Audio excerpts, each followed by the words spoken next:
there are only two things which can make you wealthy and rich. The first one is you yourself, and the second is your money.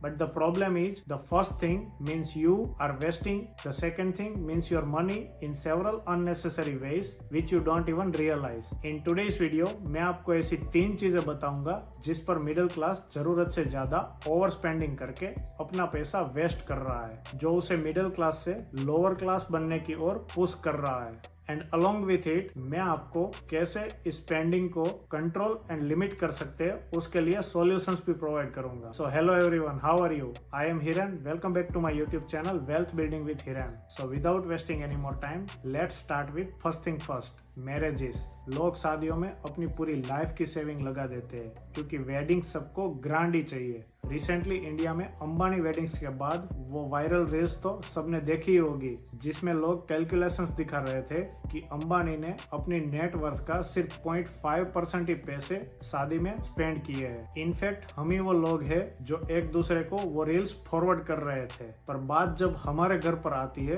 पता नहीं ये सारी समझदारी कहाँ disappear हो जाती है।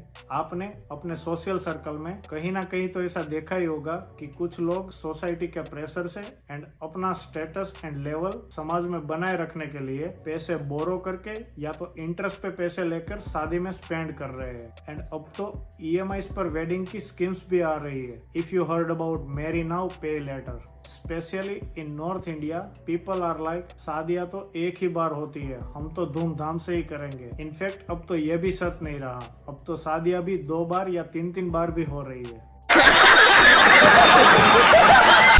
आई एग्री, मैरिज लाइफ का एक इम्पोर्टेंट पार्ट एंड फंक्शन है।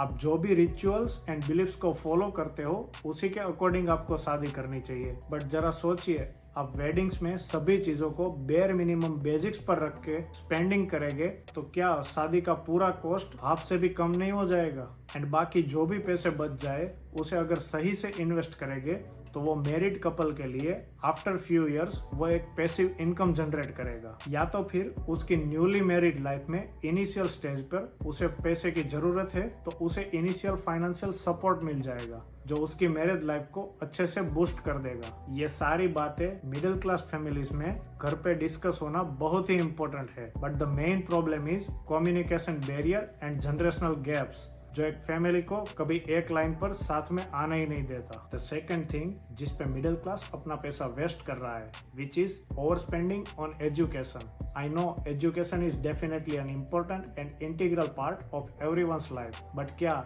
AC buses, fancy international schools या तो हेफ्टी अमाउंट ऑफ फीस पे करने पर ही शिक्षा मिलती है? इनफैक्ट वहां पर तो शिक्षा बिकती है। जब आपकी, नेबर्स की एंड रिलेटिव्स की इनकम ही सेम नहीं है तो आप सबके बच्चे एक स्कूल में कैसे पढ़ सकते हैं? मोस्ट ऑफ द टाइम आप जिसको भी कॉपी या तो फॉलो करने की ट्राई करते हो वो भी किसी तीसरे बंदे को फॉलो कर रहे होते हैं and they all don't know why they are paying this hefty amount of fees. क्या बोला तूने? We all know and you must agree that जिसको भी पढ़ना है वो तो गवर्नमेंट स्कूल्स या तो रूरल विलेजेस जहाँ पर ढंग की स्कूलें भी नहीं है वहां से आकर UPSC या तो IITs क्रैक कर जाते हैं। जब एजुकेशन में सभी बच्चे एक जैसे नहीं हो सकते तो फिर जब रिटर्न की गारंटी नहीं है, इतना सारा spending and over spending education पे क्यों?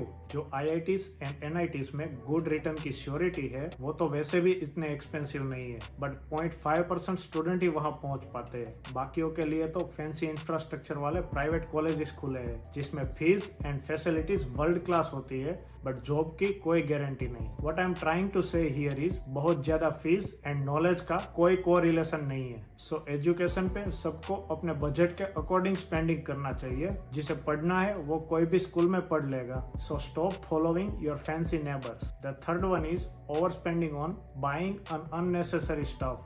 Middle class is buying the things which they cannot afford from the money which they don't have to impress the people who don't care by doing the job which they don't like. हम जब भी कोई product purchase करते हैं तो उसका एक fix function होता है। मीन्स हमें प्रोडक्ट्स फंक्शनल बेसिस पे बाय करनी चाहिए, ना कि उसका ब्रांड नेम देख के। फॉर एग्जांपल, लेटेस्ट फीचर के साथ एक गुड कंपनी का डिसेंट मोबाइल फोन 25 से 30,000 इंडियन रुपीस में इजीली आ जाता है, पर इन्फ्लुएंस एंड ट्रेंड के चक्कर में हमारा माइंड ऑलवेज आईफोन ही बाय करना चाहता है।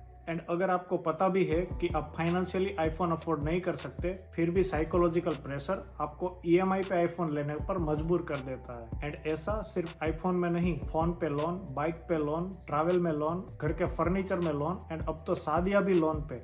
अरे इतने कितने लोन, लिव मी अलोन। बात तो सही है। सो आप कोई भी चीजें बाय करें उसे अपने बजट के अकॉर्डिंग, फंक्शनैलिटी के बेसिस पे एंड अफोर्डेबिलिटी के हिसाब से ही परचेस करें। Always try to stay away from the peer pressure and influence and spend your money wisely. If you like this video, please hit the like button, share it with your friends and family. Please share your thoughts in the comment section below. And अगर आपने अभी तक channel subscribe नहीं किया है, please hit that red button to subscribe my channel, जिससे मुझे finance पर और भी अच्छे वीडियो बनाने का मोटिवेशन मिलेगा। Thank you for watching this video. See you all in the next video.